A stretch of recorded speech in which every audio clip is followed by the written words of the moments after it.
ইতোমধ্যে শীতের হিমেল হাওয়া বয়ে যাওয়া শুরু হয়েছে। দিনে খুব একটা শীত না পড়লেও রাতে বেশ ভালো করেই আঁচ করা যায় শীত। আর শীতের শুরু থেকেই অনেকে ত্বক ভালো রাখতে নিয়মিত গরম পানি দিয়ে গোসল শুরু করেছেন। এতে হয়তো শীতের কষ্ট থেকে পরিত্রাণ পাওয়া যায়, কিন্তু নিয়মিত গরম পানি দিয়ে গোসল করে পছন্দের চুলের ক্ষতি করছেন না তো? ত্বকের স্বাস্থ্য নিয়ে গোসলের ওপর করা গবেষণায় বেশিরভাগ ক্ষেত্রে কী ধরনের সাবান শ্যাম্পু ব্যবহার করা হয়েছে তাই দেখা হয়েছে। তবে গোসলে পানির তাপমাত্রা কেমন হওয়া উচিত তা নিয়ে গবেষণা খুব সীমিত বলে জানান মিশিগান মেডিসিনের ডার্মাটোলজির ক্লিনিক্যাল বিভাগের সহকারী অধ্যাপক ডক্টর ব্লেয়ার জেনকিন্স। বিশেষজ্ঞরা বলছেন, গরম পানিতে গোসল করলে ত্বকের সেবাম সরে যায় এবং ত্বককে শুষ্ক করে ফেলে। এছাড়া স্কিন ব্যারিয়ারের লিপিডগুলোর গঠনও নষ্ট হয়ে যায়।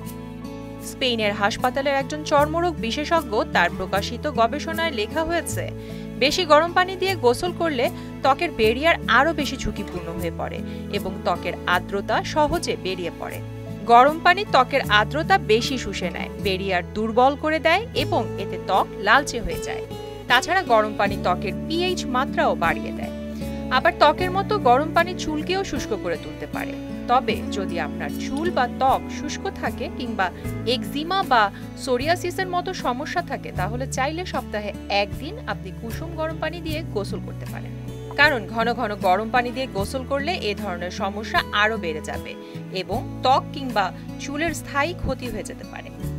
সুদবিহীন ব্যাংকিংয়ে আত্মশুদ্ধির পথ এনআরবিসি ব্যাংকের ইসলামিক ব্যাংকিং আল আমিন।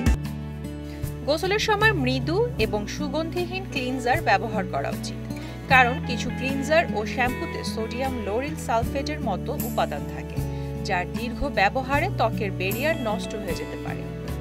এছাড়া প্রতিদিন চুল ধোয়ার পরিবর্তে প্রয়োজনে শ্যাম্পু ব্যবহার করুন, যেমন ব্যায়াম করার পর কিংবা চুল বেশি তৈলাক্ত মনে হলে শ্যাম্পু করতে পারেন। গোসলের পর ত্বক ভেজা থাকা অবস্থায় ময়েশ্চারাইজার ব্যবহার করা উচিত।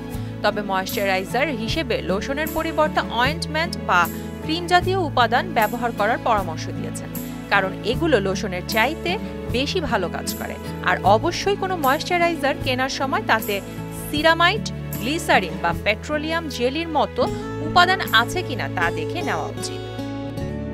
তবে মানুষের মধ্যে নানা ধরনের বৈশিষ্ট্য বিদ্যমান এবং সে বিভিন্ন পরিস্থিতির সঙ্গে নিজে খাপ খাইয়ে নিতে পারে।